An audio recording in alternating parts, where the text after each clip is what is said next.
1948년도입니다. 2월 29일 날 루마니아라고 하는 곳에 그 당시에는 동구가 거의 공산권이었죠.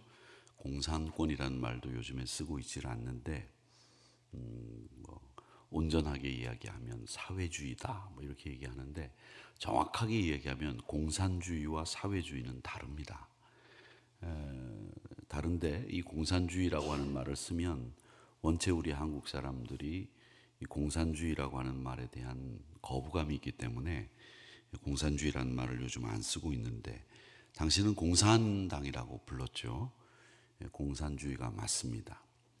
그 공산주의 국가들이 거의 대부분이었을 때 이 루마니아라고 하는 곳에 원브란트라는 목사님이 계셨습니다. 그 목사님이 지하교회에서 예배를 인도했다, 이 이유로 체포가 되셔서 무려 14년 동안 지하 감옥에 갇혀 있었습니다. 뼈가 드러날 정도로 고문을 당하셨고, 또 영양실조와 정신적인 고통이 계속 이어졌는데, 그 원브란트 목사님은 끝까지 복음을 부인하지 않으셨습니다.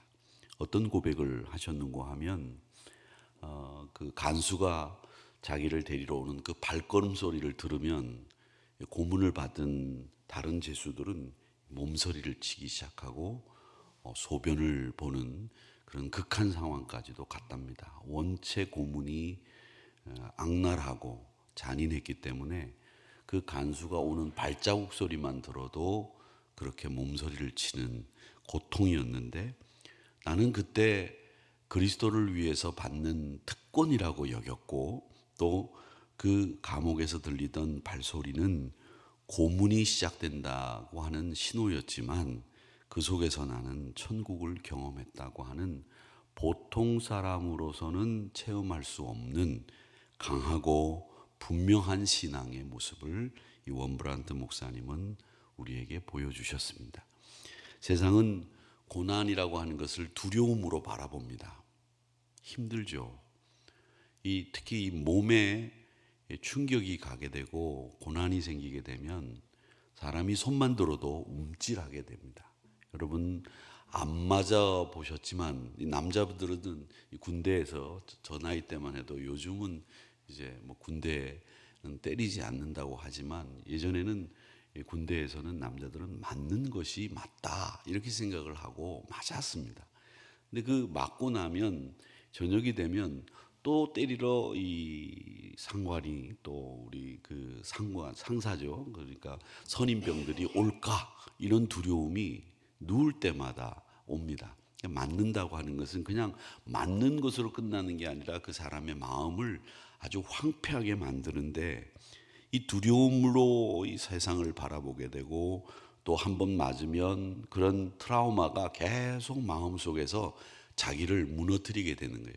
고문이 당하는 그 아픔도 있지만은, 극심한 고통도 있지만은, 자신이 그 고문 때문에 망가지고 주저앉고 황폐해지기 시작을 합니다.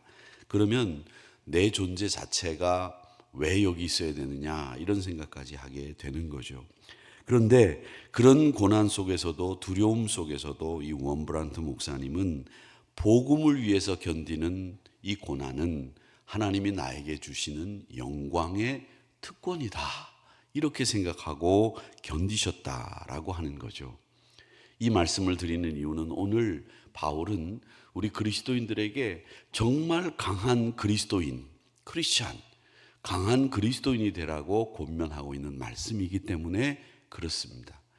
요즘 신자들 가운데에서는 연약하고 나약하고 갈대처럼 부른 바람대로, 시류대로 흔들리는 신자들이 참 많습니다. 저는 그런 신자들이 많다고 또는 생각하지만, 또 한편으로는 우리에게 이 복음으로 인한 고난이 없기 때문에 연약해 보이지만, 정말 복음 때문에 고난을 당하는 일이 생기면 우리 한국교회는 그 옛날 순교 정신으로 이 복음을 지켜냈던 그 정신이 되살아나서 그 고난을 이겨낼 수 있는 강한 저력이 우리 안에 흐르고 있다고 저는 믿습니다. 그렇기 때문에 여러분, 지금 평상시에 고난이나 핍박이 없다고는 하나, 사실은 이 고난과 핍박은 여러 모양으로 있습니다. 저희 교회가 제가 부임할 때 이 종탑이 여기 하나 있고 또 요 밑에 종탑이 아니지만 이 큰 철탑이 이 100주년 기념센터에 하나 있었고 또 비전센터에 종탑이 2개가 있었습니다. 근데 이번에 공문이 왔는데 교회 종탑에 수리를 해야 된다. 구청에서 점검을 해보니까 볼트가 풀린 데가 있고 벽돌이 균열이 생긴 데가 있고 사진을 쭉 찍어가지고 그것을 언제까지 수리해서 완료한 다음에 우리한테 알려달라 이런 공문이 왔어요. 그래서 어제 관리 집사님하고 얘기를 쭉 하는 중에 이야기인즉슨 그 현장에서 공무원들과 만나 이야기한 우리 교회 입장에서는 어떤 생각이 드느냐 그 이야기를 해 주시는 거예요. 뭐라고 얘기해 주시냐면 결국 우리는 이 비전센터에 있는 종탑 2개를 철거했습니다. 그리고 이 비전센터뿐만 아니라 교회에 너무 이 십자가가 많이 있으니까 하나만 있어도 된다 이렇게 생각을 하고 하나만 남겨두고 철거를 위험하니까 태풍이 분다든지 이러면 넘어지게 되면 인명피해가 일어날 수 있으니까 철거를 했습니다. 그런데 이것도 사실은 보수를 하라고 하는 명령을 이 구청에서 내리고 권했지만 사실은 이 종탑도 철거하라고 하는 것이 이 구청의 의도라고 하는 거죠. 그러니까 교회 종탑을 다 없애려고 하는 그 서울시나 또 혹은 구청 이 공무원들의 의도가 깔려 있는 다분히 우리가 그런 부분에 있어서 조심을 하고 우리가 관리를 하는데도 불구하고 이 공공시설 중에 특히 교회의 종탑을 없애려고 하는 의도를 가지고 보수 명령을 내렸다. 물론 태풍이 불어서 넘어지면 되지 않지만 그래서 여러 가지 저는 목회자로서 교회 행정을 감당하면서 느끼는 것은 이 정부가 교회의 여러 가지 일에 보이지 않는 아주 교묘한 방법으로 교회를 그렇게 좋게 보지 않고 있구나, 긍정적으로 보고 있지 않구나라고 하는 생각을 하면서 또 한편으로는 너무 우리만 생각하면서 교회를 운영했던 까닭에 이 사회가 우리에 대한 신뢰를 우리가 이 정도를 관리하지 못할 곳이 아닌데 그런 것도 관리하지 못하는 곳이다라고 하는 인상을 비춰준 것 아닌가 이런 생각을 합니다. 결국은 이것도 저는 목사 입장에서는 일종의 핍박 아니겠느냐라고 하는 거죠. 또 하나는 우리가 아는 것처럼 지금 다음 주일날 금난세 씨가 와서 연주회를 합니다. 그런데 온통 사회 분위기가 뭐냐, 교회가 들어가면 이 교회 홍보라고 하는 생각에서 이 홍보 전단을 함부로 붙일 수 없다라고 하는 답변을 많이 듣는다는 거죠. 교회가 세상을 향해서 악을 행하는 것도 아니고 교회가 지역민들을 위해서 펼친 음악회인데도 불구하고 교회가 주최하기 때문에 붙일 수 없다. 이런 말도 안 되는 이야기들을 하는 사회 분위기가 만들어져 있다. 이것도 사실은 지금 2025년도에 볼 때는 저는 일종의 핍박 아니겠는가라는 생각을 한다는 거죠. 제가 넋두리처럼 여러분들에게 아침 시간부터 이 교회에 대한 이야기를 여러분들에게 주절주절 했는데 우리 그리스도인들은 복음 안에서 강해져야 되고 이 복음 때문에 받는 고난 앞에서는 흔들리지 말아야 된다는 이야기를 하기 위해서 교회를 지키고 복음을 지키고 그리스도 예수의 신앙을 지켜나가는 데 있어서는 분명하고도 확고한 가치관을 가지고 있어야 된다는 생각에서 여러분들에게 주변에서 일어나는 일들을 말씀드리는 겁니다. 자, 그러면 힘이 강해져야 되느냐? 아닙니다. 오늘 바울은 우리에게 뭐를 얘기하느냐면 은혜로 강해지는 삶을 사십시오라고 하는 이야기를 먼저 하고 있습니다. 1절의 말씀에 보니까 내 아들아 그러므로 너는 그리스도 예수 안에 있는 은혜 가운데에서 강하고 라고 합니다. 강함은 성격에서 오는 게 아닙니다. 환경에서도 오는 것이 아닙니다. 훈련도 경험도 중요한 요소이지만 진짜 강한 힘은 그리스도 예수 안에 있는 은혜 안에서 강함이 나오는 줄 믿습니다. 여러분 그겁니다. 그래서 바울은 그 은혜 위에 충성된 사람들에게 복음을 전하라고 권하는 것이 2절 말씀이에요. 내가 많은 증인 앞에서 내게 들은 바를 충성된 사람에게 부탁하는데 뭘 부탁하느냐? 다른 사람에게 이 복음을 가르칠 수 있도록 부탁해라. 이 말씀을 하시고 있는 겁니다. 그래서 강한 그리스도인들은 혼자 강한 것, 성격이 강한 것, 남의 말을 안 듣는 강한 성격이 강한 것이 아니라 다음 세대를 세우고 사역을 전수하고 복음을 전하는 사람이 강한 사람이다. 그렇게 얘기를 하면서 세 가지 비유를 이야기합니다. 먼저는 병사를 이야기하는데 3절에서부터 4절까지의 말씀에 보면 이렇게 이야기합니다. 예수의 좋은 병사로 나와 함께 고난받아라. 병사는 편안함을 쫓지 않습니다. 병사는 언제나 사사로운 일에 얽매이지 않고 명령에 충성하고 그 상관의 뜻을 복종하는 것이 병사들의 집중하는 일입니다. 그래서 전쟁이 났을 때에는 상관의 명령에 불복종할 때에는 그 자리에서 상관이 사살해도 좋다라고 하는 전쟁의 룰이 있을 정도로 상관의 명령에 절대 복종하는 것이 병사들의 특징입니다. 마찬가지로 우리는 그리스도의 병사라고 한다면 우리의 상관이신, 우리의 머리이신 그리스도 예수, 그분에게 절대 복종하는 것이 필요합니다. 믿음 생활도 세상의 염려나 또 비교나 얽매임 때문에 이 명령을 듣지 못하는 어리석음에 빠지지 마시고 주님을 기쁘시게 하는 일이라고 한다면 여러분의 마음에 모든 것을 걸어도 좋습니다. 여러분들이 주님을 기쁘시게 하는 일을 위해서 나는 온통 거기에 신경을 쓴다, 흔들리지 않는다 라고 하는 이 믿음을 가지시고 오늘도 주님을 기쁘시게 해드리는 병사와 같은 복된 삶을 살아가시기를, 강한 그리스도인이 되시기를 주님의 이름으로 축복합니다. 그 다음에 5절에 보면 경기하는 자를 이야기하고 있습니다. 뭐라고 얘기하고 있느냐면 경기하는 자가 법대로 경기하지 아니하면 승리자의 관을 얻지 못할 것이다. 이렇게 이야기합니다. 운동선수가 아무리 빨리 달려도 규칙 어기면 실격입니다.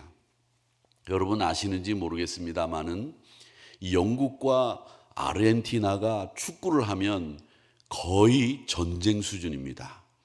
왜 아르헨티나와 영국이 전쟁 수준의 축구를 하느냐라고 하면 이 영국이 아르헨티나 그 앞에 있는 섬이 있습니다. 그 섬이 포틀랜드라고 하는 섬인데 이게 원래 아르헨티나 땅이에요. 저 아르헨티나 앞에 있거든요. 남미에. 근데 이게 영국령이에요. 영국이 정복해가지고 우리 땅이다. 그렇게 얘기를 하는데 아르헨티나 앞에 있어요. 영국은 저 위에 있고. 그런데 이 땅을 아르헨티나는 뭐라고 부르냐면 말비나스라고 부릅니다. 이 말비나스 제도라고 부르는 것이 영국 땅이거든요. 근데 이 영국 땅인 이 말비나스라고 하는 땅을 이 아르헨티나가 되찾아 보려고 거기에 이 상륙작전을 해가지고 들어갔습니다. 82년도였던 것으로 제가 기억하는데 영국이 가만히 있습니까? 군사력이 아르헨티나하고 비교가 안 되죠. 영국이 바로 탈환을 했습니다. 그래서 전쟁이 일어났던 적이 있습니다. 그러니까 아르헨티나는 축구라도 영국을 이겨야 된다. 이런 생각을 해서 축구 경기가 벌어지면 아르헨티나 사람들은 거의 목숨을 걸고 축구 경기를 보고 영국 사람들도 목숨을 걸고 전쟁하듯이 축구를 합니다. 그래서 월드컵 경기 때 이 영국과 아르헨티나가 붙는다 그러면 그건 빅매치예요.